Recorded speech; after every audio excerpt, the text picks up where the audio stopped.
आप देख रहे हैं इंडिया वॉइस और मैं हूं आपके साथ श्रुति अंगद। झारखंड में विधानसभा चुनाव प्रचार का शोर थम गया है। अब बारी है जनादेश की। 20 नवंबर को मतदान होना है, यानी कि चुनावी शोर अगले 5 साल के लिए थम चुका है। लेकिन इसके लिए जरूरी है कि किसी एक गठबंधन को पिछले 2 बार की तरह सरकार बनाने का स्पष्ट जनादेश मिले। फ्रैक्चर्ड मैंडेट रही तो 5 साल के अंदर ही दोबारा चुनाव की नौबत भी आ सकती है। स्पष्ट जनादेश के लिए इंडिया ब्लॉक और एनडीए के नेताओं ने कोई कसर नहीं छोड़ी है। भाजपा की बात करें तो ताबड़तोड़ रैलियों का दौर लगातार जारी रहा। एनडीए के लिए पीएम नरेंद्र मोदी से लेकर केंद्रीय गृह मंत्री अमित शाह और जेपी नड्डा तक राष्ट्रीय स्तर के नेताओं ने दौरे किए और वोट मांगे। बीजेपी के पक्ष में माहौल बनाते हुए नजर आए झारखंड में इंडिया ब्लॉक को लीड करने वाली पार्टी झारखंड मुक्ति मोर्चा के 2 नेताओं ने चुनाव प्रचार का मोर्चा भी संभाला। हेमंत सोरेन और उनकी पत्नी कल्पना सोरेन का धुआंधार प्रचार भी थमने का नाम नहीं ले रहा था। हालांकि इस धुआंधार प्रचार की स्क्रिप्ट आखिर कहलाती क्या है, क्योंकि इस प्रचार के पर्दे के पीछे की कहानी कुछ और ही है। क्या इस प्रचार के से बीजेपी का बना बनाया खेल अब झारखंड में खत्म हो जाएगा? ऐसे तमाम सवाल झारखंड के सियासी गलियारे में मंडरा रहे हैं। और जिस तरीके से भाजपा ने घुसपैठ के मुद्दे को खूब भुनाया था, क्या उसका सफल परिणाम भाजपा के हाथ लगता है? क्योंकि 23 नवंबर वो तारीख जब जनता ने क्या कुछ फैसला लिया है, 5 साल के लिए किसे चुना है और सत्ता की चाबी किसके हाथ में थमाई है, ये तमाम जो सवाल है उनसे पर्दा हट जाएगा और ये जवाब सभी के सामने होगा। जनता का जनादेश क्या होगा 23 नवंबर को, ये सभी के सामने होगा। लेकिन उससे पहले 20 नवंबर को मतदान होना है। 38 सीट जिस पर मतदान होना है, कोल्हान की वो तमाम सीटें हैं जो चर्चा का विषय बनी हुई है। क्योंकि कोल्हान सीट, कोल्हान टाइगर भाजपा में शामिल हो चुके हैं चंपई सोरेन, जो कि चुनाव से कुछ दिन पहले ही भाजपा में शामिल होते हैं। और ऐसे में तमाम सवाल भी सियासी गलियारों में मंडराने लगते हैं कि क्या कोल्हान टाइगर के आने से भाजपा को सफलता मिलेगी, यानी कि सत्ता की चाबी मिलेगी? देखना बेहद दिलचस्प होगा। ऐसे तमाम सवाल है जो सियासी गलियारे में मंडरा रहे। इन तमाम सवालों का जवाब हम अपने दिग्गज मेहमानों से जानेंगे, लेकिन उससे पहले आप ये रिपोर्ट देखिए। झारखंड का चुनावी घमासान, थम गया प्रचार का शोर। हेमंत, कल्पना, मोदी, राहुल और योगी ने लगाया जोर। जनता किसकी ओर?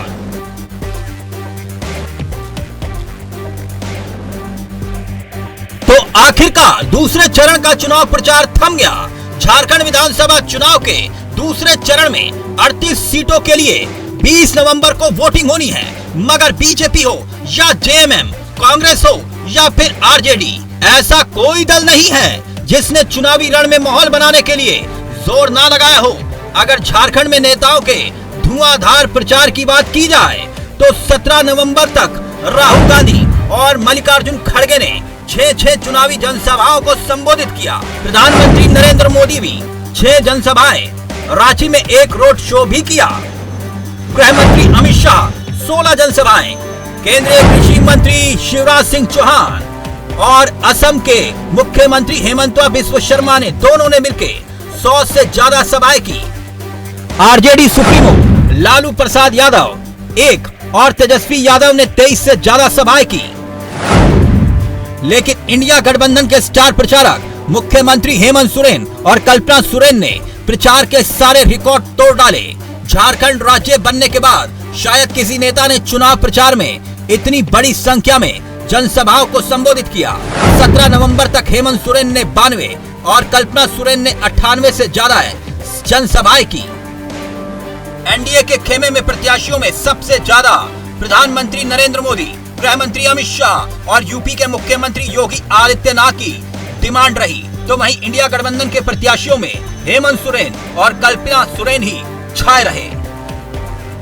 मगर इस चुनाव का सबसे दिलचस्प पहलू यह भी रहा कि बिहार के मुख्यमंत्री नीतीश कुमार प्रचार करने झारखंड नहीं आए, जबकि उनकी पार्टी जेडीयू के 2 नेता चुनावी रण में ताल ठोक रहे हैं। जमशेदपुर पश्चिमी से उनके करीबी सरयू राय और तमाड़ से राजा पीटर चुनावी रण में हैं, जबकि चुनाव के दौरान आरजेडी नेता तेजस्वी यादव ने कई जनसभाएं की।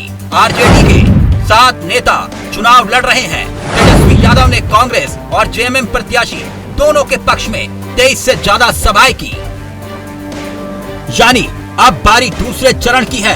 प्रचार तो पूरा हुआ, मगर झारखंड विधानसभा चुनाव के दूसरे चरण में 38 सीटों के लिए 20 नवंबर को वोटिंग तय कर दी गई है। अब 38 सीटों के लिए 20 नवंबर को वोटिंग तय करेगी कि आखिर कौन होगा झारखंड का सरताज। Bureau report, India voice, Ranchi. चुनावी घमासान जनता किसका साथ देगी, ये तो 23 नवंबर को पता चलेगा। चर्चा की शुरुआत करते हैं, हमारे साथ हमारे खास मेहमान जुड़ चुके हैं, परिचय करवा देते हैं। एस देओल हैं, जेएमएम के प्रवक्ता हैं, प्रवास खान हैं, आजसू के स्पोक पर्सन है। बहुत स्वागत है आप सभी का। एस देओल जी, कल्पना सोरेन का ये धुआंधार प्रचार आखिर कहलाता क्या है? जी नाम दे दीजिए, ये तो लोगों का प्यार है, क्या कहलाएगा। हम थोड़ी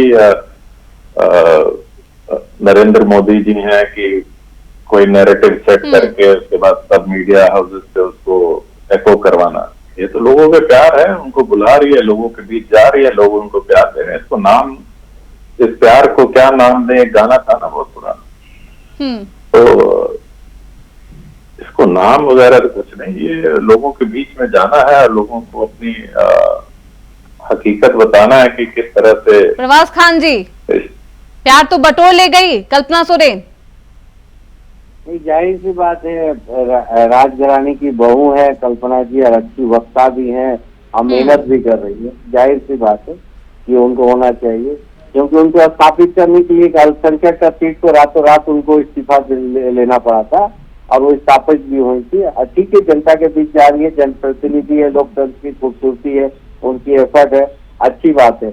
हमारा आजसू पार्टी का तो मानना ही है कि नारी सशक्तिकरण हो, क्योंकि हमारे अध्यक्ष माननीय श्री सुधीर कुमार महतो जी अपने कार्यकाल में जब पंचायती राज मिनिस्टर थे तो उन्होंने 50% महिलाओं को आरक्षण दिया था और उसी का एक परिणाम है कि इस बार 57% महिलाएं पंचायत चुनाव में निर्वाचित हो गई थी। लेकिन कल्पना सोरेन जी को अपने भीड़ में, भाषण में लोगों को बताना चाहिए, खास करके महिलाओं को, कि महिला आयोग क्यों नहीं गठन हो पाया 5 साल में। उनका भी इनको पूछना चाहिए, अपने ही सरकार से पूछना चाहिए कि क्या कारण था कि महिलाओं के लिए महिला आयोग नहीं बन पाया। आज कितने महिलाएं की आवेदन लंबित पड़ी होंगी, कितने महिलाएं इंसाफ के लिए होंगी। आप भी एक महिला एंकर है, आप सोचिए कि महिलाओं के लिए महिला आयोग कितना बड़ा काम करता है और राज्य में 5 साल में आप महिला आयोग तक नहीं दे पाए। इस पे भी तो सवाल करना चाहिए। कल्पना सोरेन साहब, कल्पना सोरेन जी को इनको पूछना चाहिए था कि क्यों नहीं हो पाया। एस देओल जी, देओल जी जवाब दीजिए। महिला आयोग का गठन नहीं किया गया। महिला आयोग बना नहीं बना, आयोग का क्या काम है, कितना आयोग फंक्शनल रहता है, तो ये तो बाकी जो आयोग बने हुए हैं सेंट्रल गवर्नमेंट में, अब मैं बोलूंगा फिर ये बोलेंगे कि नहीं आप झारखंड की बात कीजिए, तो उसका क्या फंक्शनल है। आप देखिए आयोग कैसे माउथ पीस बन के काम करने की बजाय पॉलिटिकल काम करने लगते हैं। बहुत सारी चीजें होती हैं। मैं मानता हूं कि बहुत सारे, बार बार बोलता हूं कि बहुत सारे वादे जो हमने किए थे उसको पूरा किया है, कुछ वादे नहीं पूरे हो सके। ये प्रभास जी जिस बारे में बोल रहे हैं कि बहुत सारे महिलाओं का आवेदन रुका हुआ है, तो आयोग के कारण, अगर आयोग नहीं है उसके कारण रुका हुआ है तो ये तो आश्चर्य की बात है। आयोग एक रिकमेंडिंग बॉडी है, एक्शन टेकिंग बॉडी नहीं है, उसको एग्जीक्यूटिव फंक्शन बहुत कम होते हैं। वो रिकमेंड करती है, काम गवर्नमेंट की मशीनरी करती है, काम जो सरकारी पदाधिकारी होते हैं वो होते हैं। तो आयोग एक, देखिए ये इनको बहाना मिल गया। आयोग सिर्फ एक बहाना है जिसको आप हथियार बनाते हुए इस चुनावी दंगल में यूज कर रहे हैं। हाँ। अगर संविधान ने या लोकतंत्र ने महिलाओं के लिए, सम्मान के लिए, महिलाओं की सशक्तिकरण के लिए, महिलाओं की आवाज के लिए महिला आयोग का अगर गठन किया है तो 5 साल में ये महिला आयोग क्यों नहीं गठन कर पाए, ये बताएं।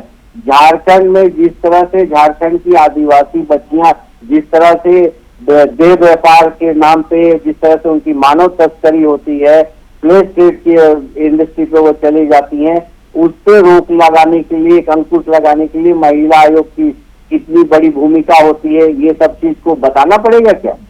लेकिन 5 साल ये महिला आयोग नहीं दे पाए और आप बता रहे हैं कि आप कल्पना सोरेन जी बहुत अच्छी प्रखर वक्ता है, लोगों के बीच जा रही हैं, उनको अपार प्यार भी मिल रहा है, तो उनको भी ये बताना चाहिए तो इससे आपकी चिंता बढ़ गई होगी क्यों फेल हुई कि महिला आयोग नहीं प्रभास खान जी, आपकी चिंता बढ़ गई है। कल्पना सोरेन का जिस तरीके से उन्होंने धुआंधार प्रचार किया है उससे आपकी चिंता बढ़ गई है, क्योंकि महिला वोट बैंक तो वो साधने की पूरी कोशिश की गई। देखिए हमारे पार्टी अध्यक्ष माननीय श्री सुदेश कुमार महतो जी की भी पत्नी नेहा महतो जी आज से नहीं सालों से आर्चरी के क्षेत्र में काम कर रही है, बहुत सारी बच्चियों को एम्पावर की है। अब बहुत सारा झारखंड के लिए राष्ट्र के लिए मेडल भी जिता के लेके आई है। वो एक गृहिणी है। अब गृहिणी के नाम पे भी आज देखिएगा कि जो झारखंड आंदोलनकारी थे, जो यानी कि घोषणा पत्र पे था कि झारखंड आंदोलनकारियों को हम ढूंढ ढूंढ के सम्मान करेंगे, जिस तरह से इन्होंने चंपई सोरेन जी के साथ किया था वो सामने है सबका। लेकिन हमारी ठीक है, मृत्युंजय शर्मा जी हमारे साथ जुड़ चुके हैं, बीजेपी के प्रवक्ता है, बहुत स्वागत है मृत्युंजय जी। शर्मा जी, जिस तरीके से कल्पना सोरेन ने धुआंधार प्रचार किया है, वापस आऊंगी प्रभास खान जी, क्या समझते हैं उससे? घुसपैठ के मुद्दे को बीजेपी ने खूब भुनाया है, लेकिन महिला फैक्टर कल्पना सोरेन के पक्ष में जाता हुआ नजर आएगा। नहीं, मेरे ख्याल से कल्पना सोरेन जी का स्वागत है। किसी भी महिला का राजनीति में आना अपने आप में एक सुखद एक्सपीरियंस है और हम सब चाहेंगे कि नए लोग आए, महिलाएं आए। लेकिन आप देखिए वो किन बातों को उठा रही हैं जो भी कैंपेन में जा रही हैं, तो उन्हीं बातों को दोहरा रही है जिसको हेमंत सोरेन बार बार बोलते रहते हैं। आपने कहा बहुत धुआंधार प्रचार करें, लेकिन जब उनसे इंटरव्यू में पूछा जाता है कि आपके पति जो मुख्यमंत्री रहे 4 साल 4.5 साल, उन्होंने कुछ वादे किए थे युवाओं के साथ, दूसरे वर्गों के साथ, उनका क्या हुआ, तो बोलती हैं कि नहीं, इसके बारे में तो मुझे फैक्चुअल नहीं पता। कोई अगर राजनीति में आता है तो उसे बहुत सीरियसली आना चाहिए, उसे चीजें पता होनी चाहिए। उसे बस इसलिए नहीं आना चाहिए कि वो प्रखर वक्ता है, तब फिर तो हर वक्ता होने से नहीं होगा, वो तो सियासी धरातल पर क्या कुछ हो रहा है उनको वही नहीं पता, जनता किस तकलीफ से जूझ रही है उन्हें यही नहीं पता। ये किसने कहा आपको? मृत्युंजय शर्मा जी। अरे मृत्युंजय शर्मा जी ने कह दिया और आपने मान लिया। This is the condition of media. BJP का कोई वक्ता, एनडीए का कोई भी आदमी कुछ के कुछ बोल देगा, मीडिया उसको क्यों लेके उसको चला देगी कि बस हाँ सही कहा होगा, नॉन बायोलॉजिकल के पापा के पार्टी ने कहा है तो सही। मृत्युंजय शर्मा जी, कल्पना सोरेन ने उस इंटरव्यू में क्या कहा था देओल साहब को बता दीजिए। मुझे याद है, आप इनको भी पता होगा, लल्लन टॉप का इंटरव्यू है, सौरभ द्विवेदी इंटरव्यू ले रहे थे और उन्होंने साफ साफ पूछा उनसे कि जो कुछ वादे किए गए थे सरकार में आने से पहले आपके सीएम के द्वारा, हस्बैंड के द्वारा, उनका क्या हुआ, तो बोलती है उस पर मुझे अभी कुछ पता नहीं है। पूछ लीजिए ना, मैं गलत बोल रहा हूँ तो। अगर आपको पता नहीं है तो फिर राजनीति में मत आइए ना, फिर वो इंटरव्यू मत दीजिए, फिर कंटेस्ट मत कीजिए, फिर हर जगह जा जाके ना अपनी पार्टी का फिर ठीक है, देओल जी को जवाब देने दीजिए। ठीक है, बहुत आसान होता है किसी पर उंगली उठा देना। देओल साहब जवाब दीजिए। आसान होता है जी, मैं एकदम जवाब देता हूँ कि उन्होंने क्या कहा कि आई फाइंड आउट एंड मुझे अभी ऑफ दी हेड मुझे नहीं मालूम है, आपको पता करके बता दूंगी। तो क्या इसीलिए किसी को नहीं आना चाहिए राजनीति में कि उसको अभी तुरंत उसको आंकड़े नहीं मालूम है, वो पता करके बता देगी तो ही और she is not qualified to be a politician? मैं ये पूछना चाहता हूँ। सॉरी, वो पॉलिटिशियन मेरी बात सुनिए, वो पॉलिटिशियन बहुत बड़े हैं, वो पॉलिटिशियन मतलब स्टार हैं जो एक लाइन से झूठ बोलते हैं जिसका कोई तथ्य नहीं है, वो सही है।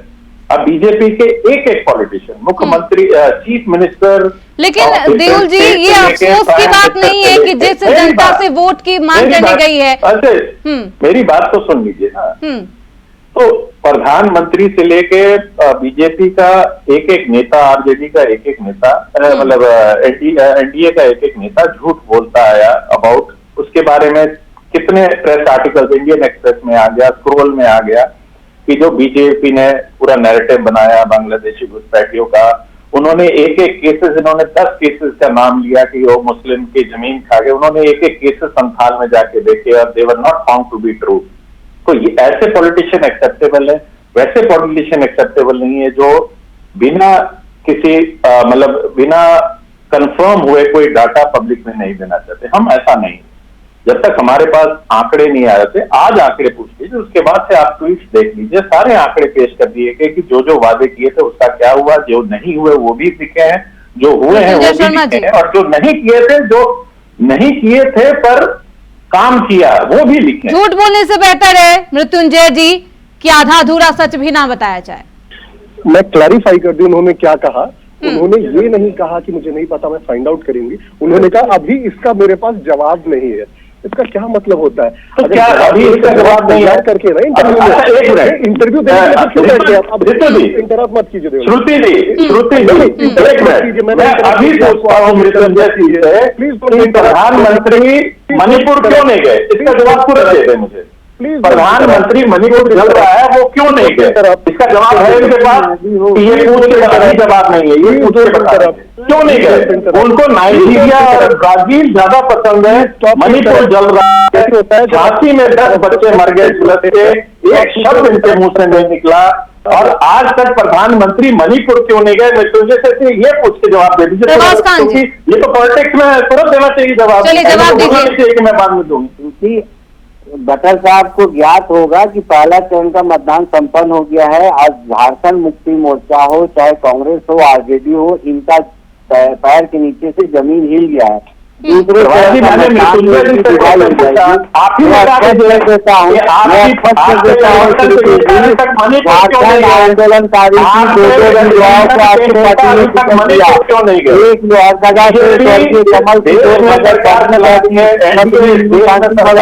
एक जनता का आभार मताधिकार के द्वारा, और पत्नी यशोदा देवी को झारखंड आंदोलनकारियों को ये सच्ची श्रद्धांजलि होगी। इनके तरह नहीं होगा कि ये घोषणा पत्र में लिखेंगे कि आंदोलनकारियों को सम्मान दिया जाएगा, नौकरी दी जाएगी, और चंपल सोरेन जी की तरह बेइज्जत किया जाएगा। क्या कहना चाहते हैं? किस तरह से सम्मान दिया जा सकता है, उनके परिवार को किस तरह से सम्मानित किया जा सकता है। महिला आयोग का गठन नहीं हुआ, मणिपुर में महिलाओं का बलात्कार हुआ, देश का प्रधानमंत्री बोलने को तैयार नहीं है, महिला आयोग बता दीजिए तो दिया है, उसको महिला आयोग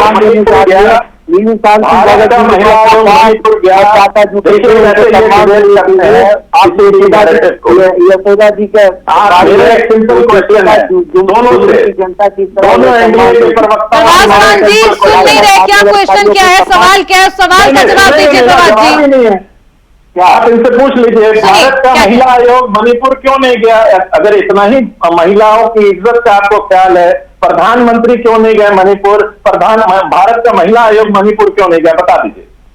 आप झारखंड में रोना रो रहे हैं कि बहुत सारी औरतों का साथ हो रहा है, आप बता दीजिए। आप बात करते आदिवासी इसके लेके, हेमंत सोरेन कहे नहीं चले गए थे? हेमंत सोरेन को भी चले जाना चाहिए था, माननीय मुख्यमंत्री जी को भी चले जाना चाहिए की बात। अरे ये अपने आप में आंसर है, मुख्यमंत्री गए थे वहाँ पे, इस तरह का चीज को आप देखिए, लॉ एंड ऑर्डर राज्य का जो सब्जेक्ट लॉ एंड ऑर्डर होता है वो तो पूरी तरह कोलैप्स हो गया था, उस पर आप बात कीजिए। आप झारखंड आंदोलन का अरे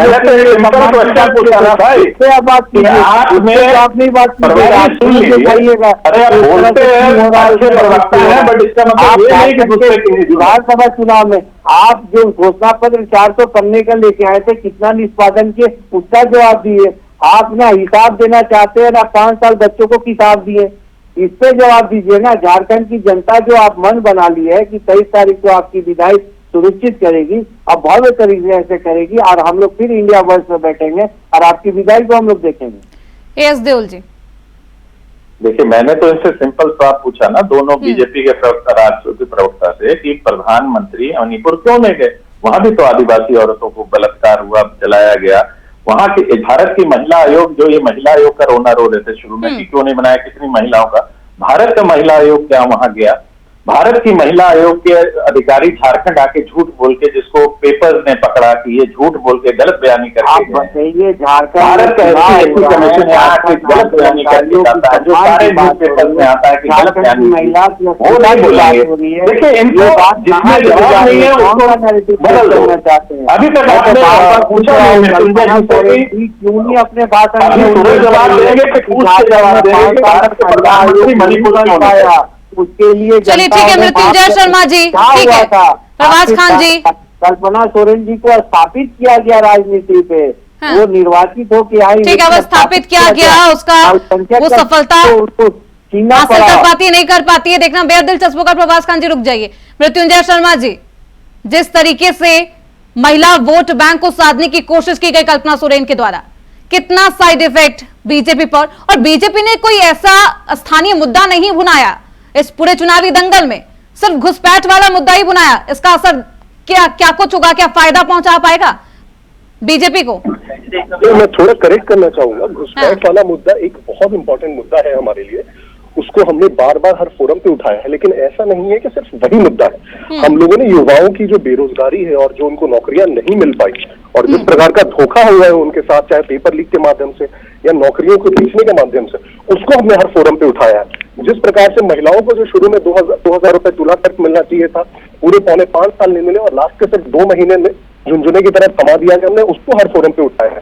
जिस प्रकार का भ्रष्टाचार रहा है पूरे झारखंड में, आप देखेंगे भी मिनरल सेक्टर है झारखंड में, चाहे वो अगर महिला वोट बैंक, उसको हमने बहुत स्ट्रांगली उठाया है। जिस प्रकार के भ्रष्टाचार के चार्जेस मुख्यमंत्री और उनके करीब सारे मंत्रियों पे लगे हैं, कांग्रेस के इनफैक्ट लीडर ऑफ पार्टी पे लगे हैं, उसको हमने बहुत स्ट्रांगली उठाया।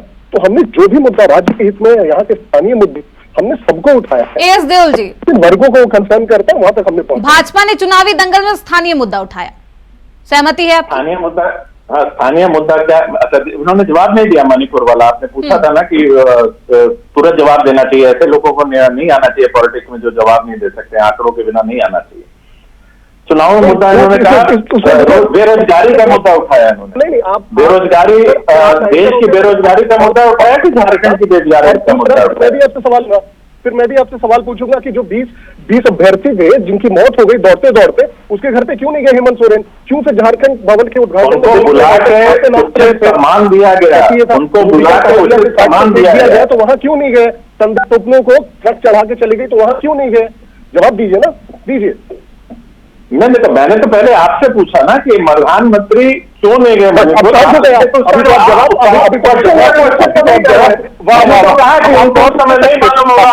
आप बोल दीजिए Manipur is more concern BJP का इलेक्शन। वो बीजेपी का इलेक्शन करने 4 बार झारखंड आ सकते हैं, पर मणिपुर नहीं जा सकते। एक बार मुंह से आह तक नहीं निकली कि मणिपुर में बच्चों के साथ क्या हो रहा है, बच्चों के साथ क्या हो रहा है। झांसी में बच्चे मर गए, यूपी में कितने पेपर कैंसिल हो गए, दौड़ा के छात्रों को पीटा गया इलाहाबाद में, बट वही चीज आपकी झारखंड में दिख रही है। बेरोजगारी भारत में पूरे देश में चरम पे है, पर इनको झारखंड में दिख रही है। तो ये मायोपिक व्यू लेके बैठते हैं, क्योंकि इनको इलेक्शन है झारखंड में, दिखना सर। देश के मुद्दे दिखते नहीं है, झारखंड में चुनाव है, इसलिए बीजेपी तमाम मुद्दों को भुनाती हुई नजर आ रही है।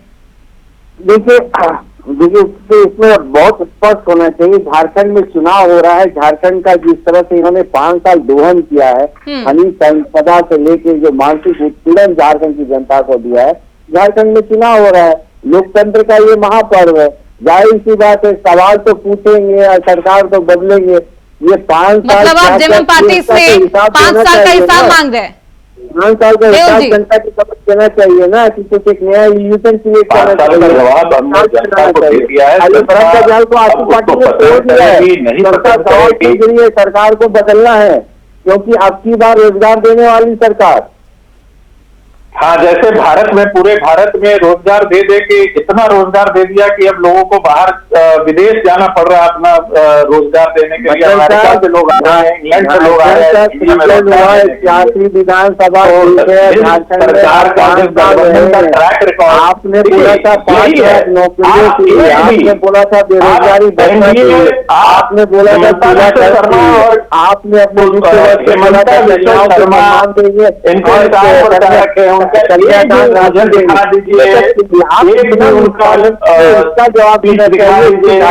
जब उन्होंने कहा कि हमने भारत में रोजगार 5 लाख नहीं पहुंच पाए, अनएम्प्लॉयमेंट फ्री कर देंगे, एम्प्लॉयड हो जाएंगे। आप भ्रम फैला रहे, पहले आप लोग ठीक है प्रभास खान जी। एस देओल जी, एक बहुत महत्वपूर्ण सवाल है ये, जिस तरीके से कल्पना सोरेन ने धुआंधार प्रचार किया, क्या इसका मतलब ये निकाला जाए कि सीएम की रेस में दावेदारी उनकी भी हो सकती है? देखिए, ये सब हाइपोथेटिकल क्वेश्चन सीएम हाँ। के रेस में हेमंत जी का चेहरे पे इलेक्शन। चलिए, हाइपोथेटिकल क्वेश्चन है या फिर ये रियलिटी में तब्दील हाँ। होता है, देखना बेहद दिलचस्प होगा। बहुत शुक्रिया, समय का अभाव है, आप सभी का पूरा पक्ष नहीं सुन पाऊंगे। मृत्युंजय शर्मा जी, एस देओल जी, प्रवास खान जी, अपना समय देने के लिए चर्चा में बहुत शुक्रिया आप सभी का। तो ऐसे में चुनावी प्रचार तो थम गया है, लेकिन सियासत तेज है और 20 नवंबर को मतदान किया जाएगा, यानी कि जनता ईवीएम में अपना फैसला कैद करेगी। जनादेश 23 नवंबर को आएगा, देखना बेहद दिलचस्प होगा कि इस बार महिला वोटर किसके साथ है। इसी के साथ इस चर्चा में बस इतना ही। देखते रहिए इंडिया पोस्ट।